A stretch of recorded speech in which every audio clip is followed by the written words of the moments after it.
Can we run that right there? Real quick. That's good. You guys good?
Yes. Okay.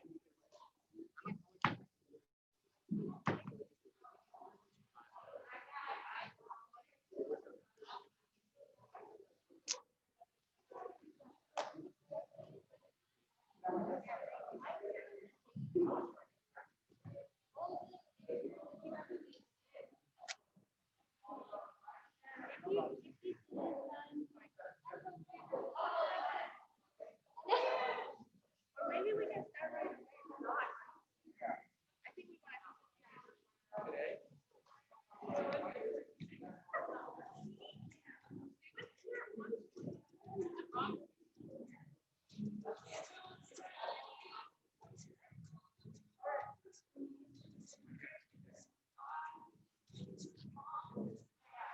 Good morning. Let's all take a seat. We're beginning a few minutes late, so we want to get going because we have some really interesting things planned for today. So one of the things that I'd like for you guys to try to guess is how many weeks has it been since we were last in the Sabbath school room? Let's start over here. How many weeks do you think it was since we were last here? 7. We got a guess of 7. Someone from the middle. How many? How many weeks? 12? Yes. 29. Very close. We have not been here since March 7, which was 30 weeks ago. So there is something different about our Sabbath school room. Who has noticed that our lights have been changed since we were last here? Yes. So we now have better lighting. They are more efficient lights, and it just really adds to the beauty of our Sabbath school room. So before we have song service, we're going to watch a short video that highlights Sun Fun and Faith, which is our summer program that we do every Tuesday night. So as you watch this video, I hope it brings back some good memories and hope it encourages people who haven't gone to participate next summer.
thank you for bringing us inside to the outside world. This is the first time you're back in this youth chapel that you were blessed, Lord. And as people who are watching online and people that gathered here in the sanctuary, Lord, bless us, be with us, help us to forget all that we have gone through this week, throughout this month, throughout this quarantine, Lord, and help us leave that outside. Help us to bring everything to you at the foot of your cross, Lord. Bless us today, help us to gain something for the message and the canvas to come. Keep us safe, Lord. Amen.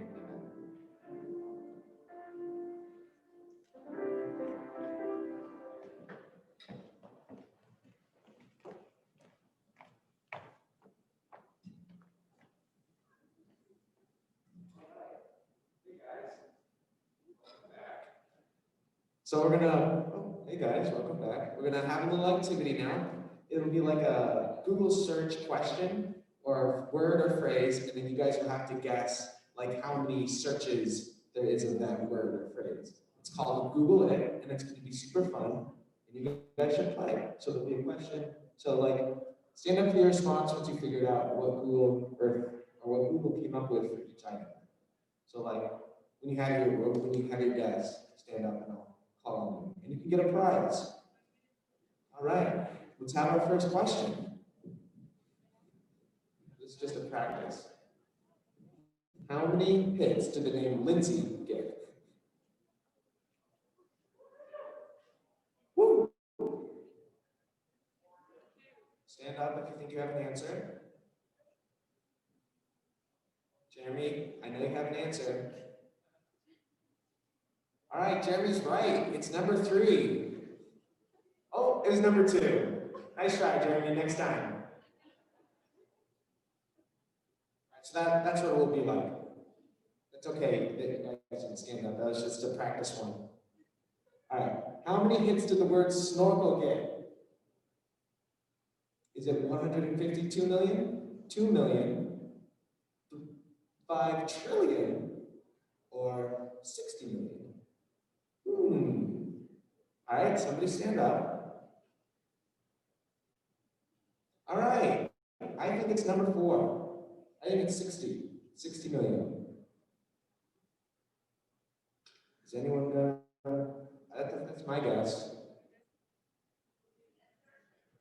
You could search on Google and you could see, actually, yeah, it'll show on Google, yeah. There's prizes, there's fun prizes. There is Reese's Puff bars. Wow. There's Lucky Charm treats, marshmallow bars. Wow. And there's one more, Cinnamon Toast Crunch treats bars. Wow. This is my favorite. Does anyone have an answer? It doesn't show? All right. You have one, Marco? Is it number 4? Marco says it's number 4. That was my guess too. Is that what it was, you guys? Do you think? Oh, it doesn't show it. Oh, it was number 1. Nice try, Marco. But for participation, I'll let you get a prize. You want Reese's Puff, Cinnamon Toast Crunch, or Lucky Charms? Oh. All right, next question. That was great, you guys. This is so much fun. All right, what word was typed in to get this image of this little panda? Was it 2? Panda. Hanavea. Valentine's, that's a good one. Anyone else have a guess? Number 4, cute. All right, let's see what the answer was. Cute. All right, which one do you want? Cinnamon Toast Crunch. I won't throw it at you. All right, that was good, you guys. I'm having fun. I know you guys are too. Next question. True or false? Did Google start as a research project? Who says true? Anyone say true? Noah's going to go for true. All right, so did someone say false? For the record, let's see what the answer was. True. All right. That's a score, frankly.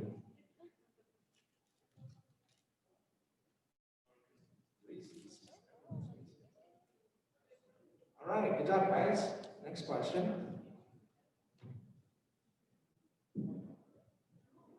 Who developed TikTok? Who developed TikTok? Oh. Number 2. I don't know this one. I don't know who developed TikTok. Is it number 2? It is number 2. Wow, Annabelle knows TikTok. You can come and get a prize. Which one do you want? There. There.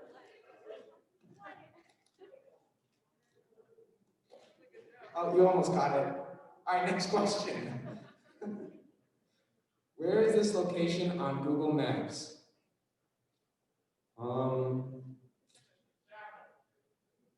The chapel? Is that your answer? Does anyone else have an answer? God yourself the chapel.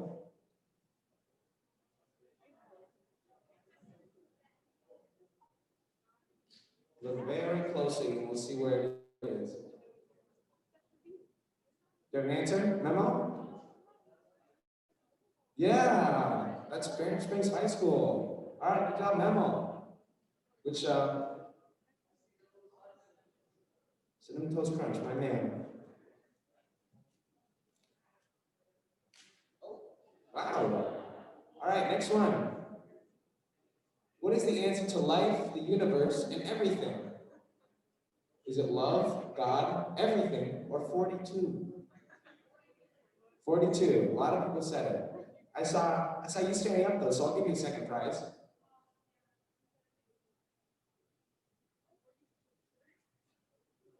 I'll give it to you at the end because I didn't hear what you said.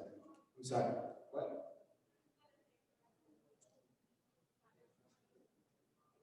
All right. Good job. Next question. How many hits did Ask You get? Is it 25 million, 40 million, almost 12 million, or 15.5 million? Any guesses? Askew. Askew. Askew. Anyone have an answer? You have a guess. You gonna guess?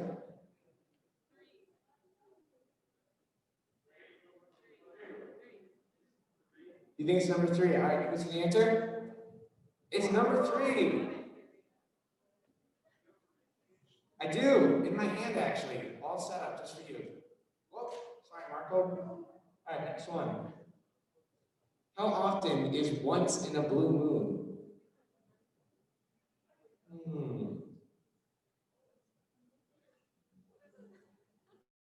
You guys have an answer? The picture's a little bit in the way. That says 10 to the -8 hertz.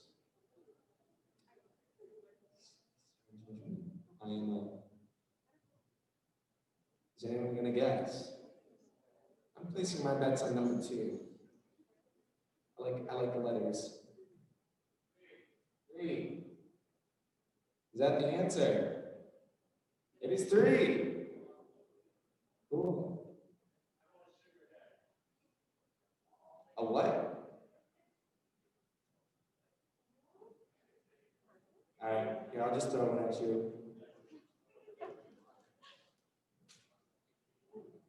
Nice. All right, next one. Is there another one? Search roll a die. So if you ask Google to roll a die, and if any of you guys get a 2, you win. So the first one you get a 2, we need to search roll a die into Google. Someone stand up and shout it out. Make yourself heard. Mark, are you? No? Search roll a die. Into the Google. Don't be shy. Oh, you got one? All right. Good job. Oh.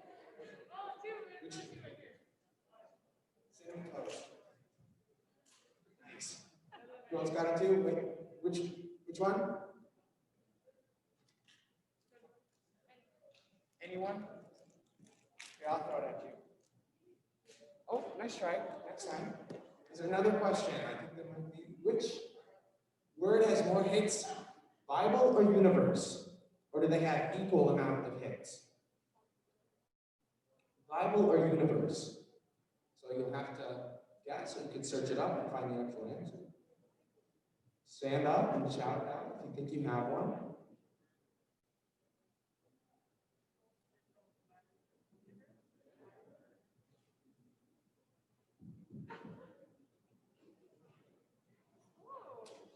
Bible or universe? Oh, it's the same. Wow, good job, guys. All right, no one got that one. It's okay. Is there one more? No, that's it. All right. Thanks for playing, guys. This is so much fun. I'm glad we bring you back to South School.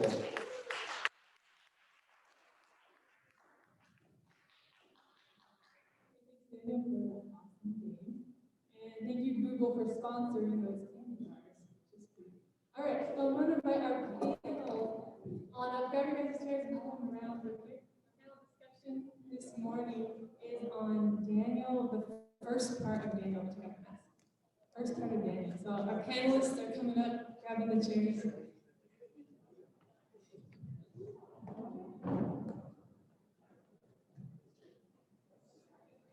Hello. Oh. All right. So today our discussion is on Daniel chapter 9. And so firstly, you guys are welcome to keep your masks on or take them off if we're social distance enough. It's up to you. We've cleaned the mics. We're good. All right.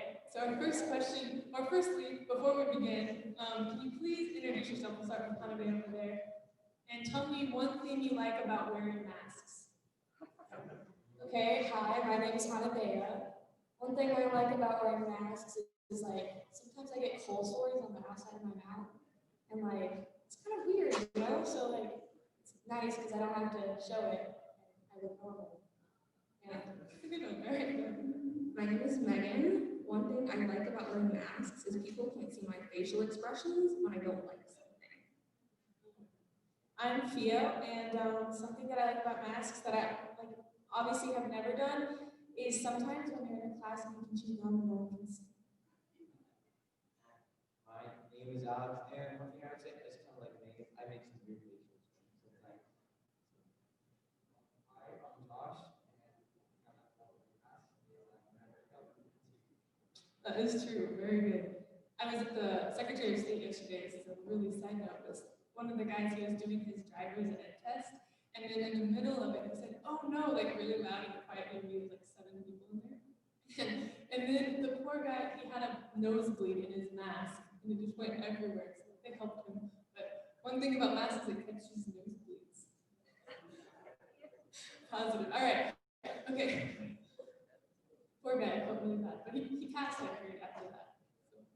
So, good job.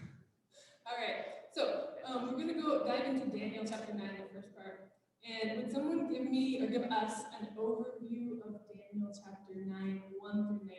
That's where we are if you want to pull your Bibles out, Daniel 9, 1 to 19. So someone want to go ahead and give us a short overview of what we're talking about here.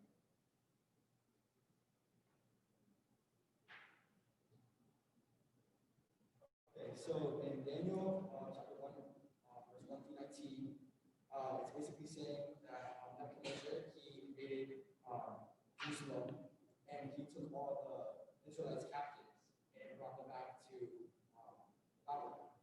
And so then he was choosing people for his court, and he wanted people with like no physical defects and I guess the smartest Israelites. And he would train them for 3 years, and so that they would be ready for his court. And one of the things that they would have to do is the king would feed them, and the food on the king's table wasn't, I guess, appropriate for the Israelites because it had wine and unclean meat.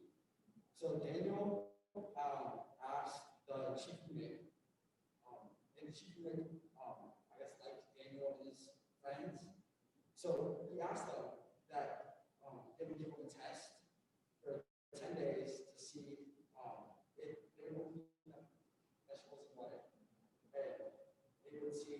were healthier than the people who ate meat and drank wine. And at the end of the 10 days, it said that they were healthier and more whole than the people who ate wine and drank wine. Yeah, early on. So yeah, the very first part Daniel 9 talks about them being captive and the happening totally. Someone else want to continue on what happens in the first part of Daniel chapter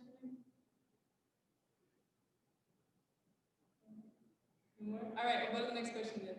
So how does Daniel address God in the prayer?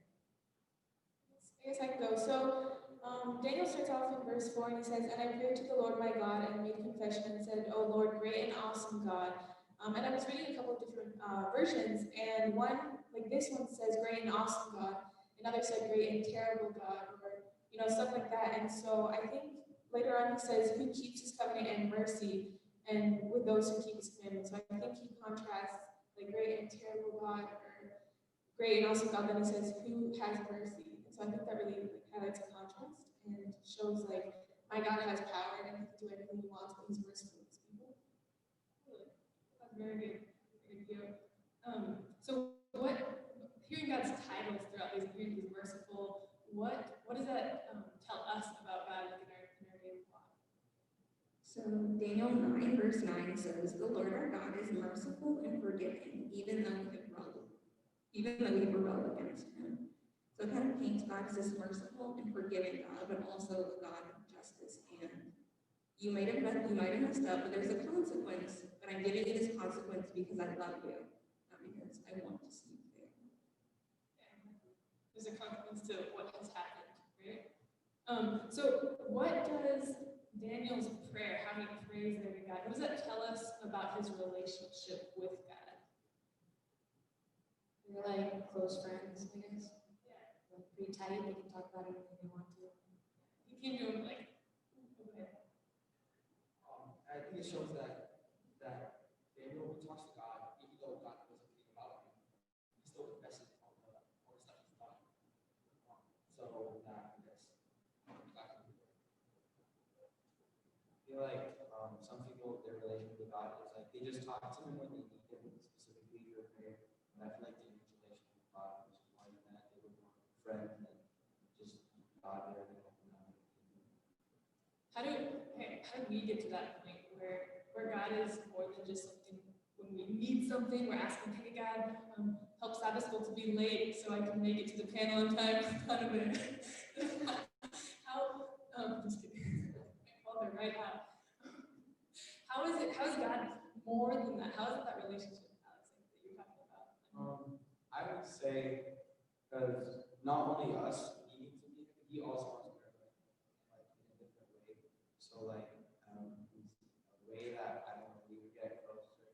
It's just talk to him more. I feel like we don't pray enough every day because God is our friend, and like for example, our friends here on earth, we talk to them, we text them a lot, or whatever. But we need to do the same thing for God to do. So, and he's always there. Yeah, awesome. You also want to add? I think Alex said it on the spot. You did. Thanks, Alex. All right, so the next question is, so when you mess up or you sin, do you ask forgiveness for yourself?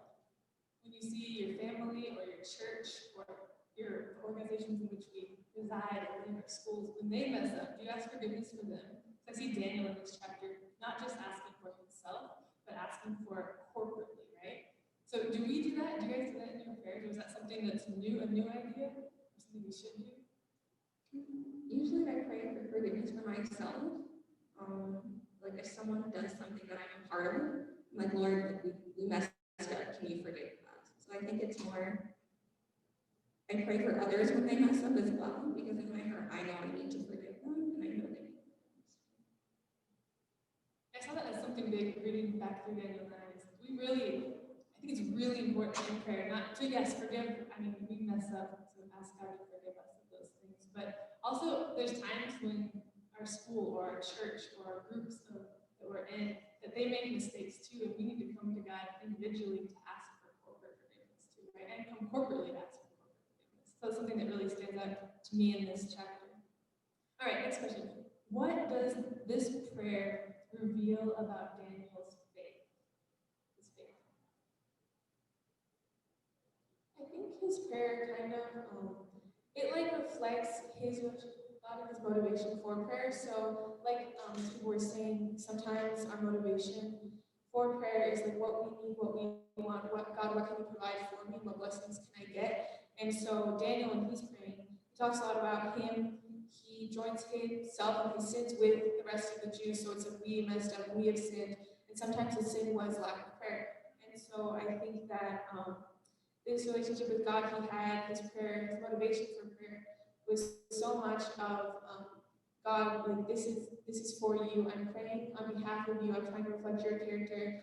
And his prayers were to show God, and his prayers were kind of not for himself, but he was so unified with God that it was kind of like anything to advance your kingdom. I'm praying for it and trying to show your character.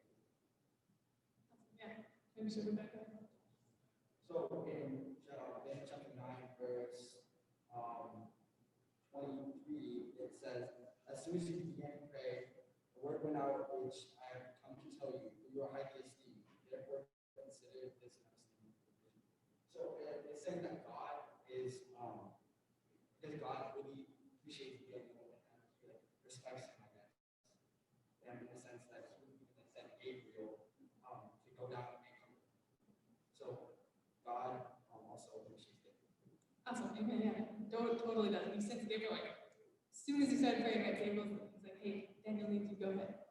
God gives those orders. All right, so which promise, on that note, which promise and prophecy is Daniel getting hope from in this chapter?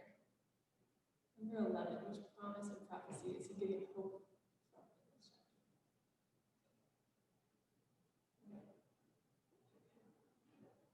It's Jeremiah 29, I think, verse 10 to 12, and it's saying that God is, I guess, going to punish the Israelites for what they've done, and it would send them to 70-year exile. How did you get hope from hearing that in the prophecy? So Jeremiah 29, verse 11 says, for I know the plans I have for you, declares the Lord. Plans to prosper you and not to harm you. Plans to give you hope and a future. So that's comforting. Despite the mistakes I made, there's still a future for me, and my mistakes have been accounted for in that future. Exactly. So even though they said, just like Josh said, that they're going to be in captivity for this amount of time, there's hope. I mean, there's going to be hope past this captivity, right? And we see that played out. And also, to add, it's kind of like a pattern after captivity comes restoration. And so God is always going to be there to restore his people, and he has the past and again. So after everything with God, the ending is always bad. And I don't think God ever wants the ending for it to be bad for his people. So yeah, after captivity comes restoration. And so Daniel had to wait a little bit for the restoration, right? So he was in this waiting time. So what did he do while he was waiting?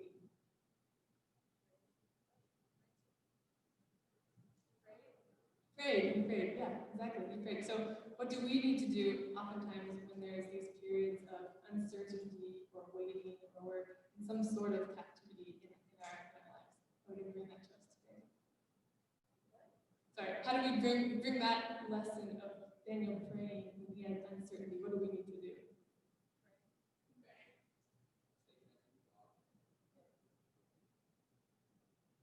I was just going to say, yeah, obviously the prayer is so important, and I think it's also important to think that, you know, when we're down, like, and we have times that are really hard for us, and we're seeing that we're struggling, we're like, oh, I'm going to turn to God because he can fix it.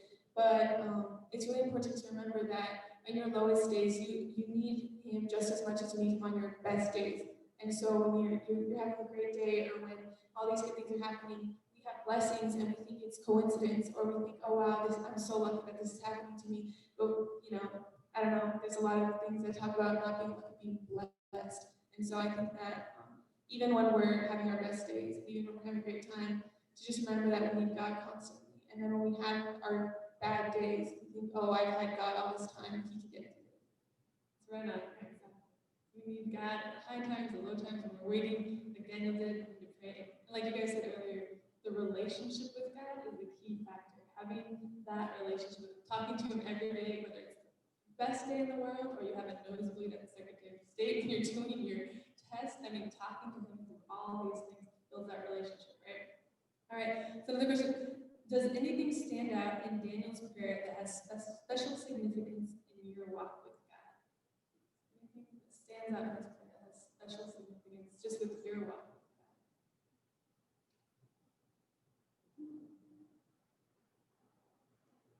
I think personally, it shows me like the relationship I want to have with God. This relationship with God is something I would like to have. It just seems to have a very strong relationship. It's a personal relationship. And it's like not just as we've been saving for a while now. It's not just when we need it or it's just more of a friend. Anyone else want to answer that? I think it's a great example of how I think my prayer should go. So his prayer is kind of split into two. First, it's confession, and so he's like, oh God, like he's humbling himself, and he's saying like, yeah, we have sinned. He's not going to give me excuses. He's not trying to excuse himself or his people. He's saying, yeah, we've done bad. We've disobeyed you, and there's no hiding it. And so then after the prayer of petition, so after the confession comes petition, so asking God, like, it says, incline your ear and hear, open your eyes and see our desolations in the city which is called by your name, for we do not present our supplications before you because of our righteous deeds, but because of your great mercy. So I think it's just a great example of being really open with God and then saying, listen, I've done bad, but I know that you're gracious and you're merciful, and I'm not deserving, but I know that you can provide your blessing and your forgiveness. Right on. Mine actually liked it said, yet we have sinned in every way imaginable. We've done evil things, rebelled, dodged, and taken detours around your clearly marked path. And towards the end it says, you have done everything right, Master, but all we have to show for our lives is guilt and shame, the whole lot of us. So I think I like the way that Daniel took accountability, because often I'm like, well, God didn't tell me that it wasn't okay. So I did it, and now it's not okay, but I thought it was. So I appreciate that he took accountability, and he was like, Lord, this is my fault. You told me not to, and I did it anyway. I ignored the road sign. It was clearly marked, and I ignored it. So I like that he took accountability and was like, God, I can't blame your goodness on my mistakes. Exactly. Anyone else want to answer that? All right, one more.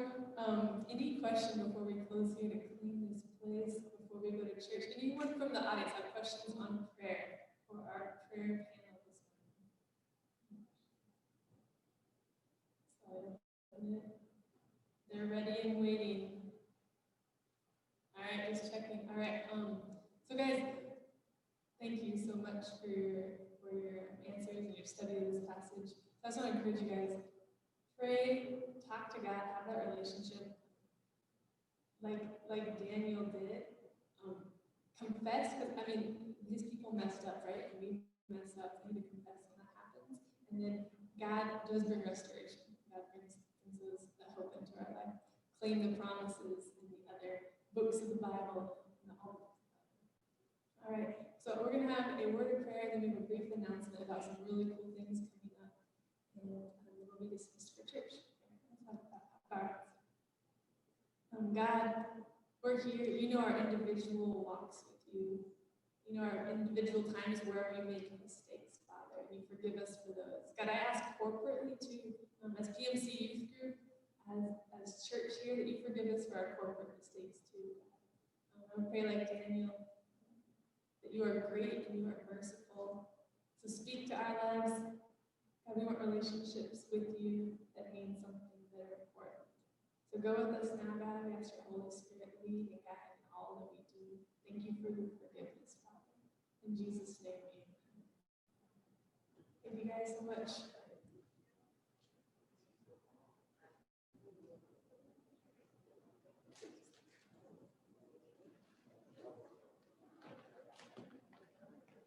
Hey guys, two quick announcements. First of all, we want to let you know that there is an offering receptacle right on the water table back there. So if you brought an offering and you would like to put something in there, that would be great. That's where it is. Wipe down your coins before you put them in there, please. All right, next week we have a fun activity planned for you guys. Even though it is kind of this pandemic situation, we are still gathering the leadership, trying to find cool, different, unique stuff so that we can do together fun besides just hanging out here for Sabbath school. So next week, we are having a movie night. It's gonna be an outdoor movie night. In our family, we call it yard movie. So on one of our walls outside, we have a place where we put a 30-foot screen up. So it's like a theater experience, but it's gonna be outside. Please bring your own chair. You can bring a blanket. Dress warm. We don't know what the weather's gonna be like next Sabbath, but we will check. And of course, come next Sabbath morning and we'll update you a little bit more on how the weather's looking.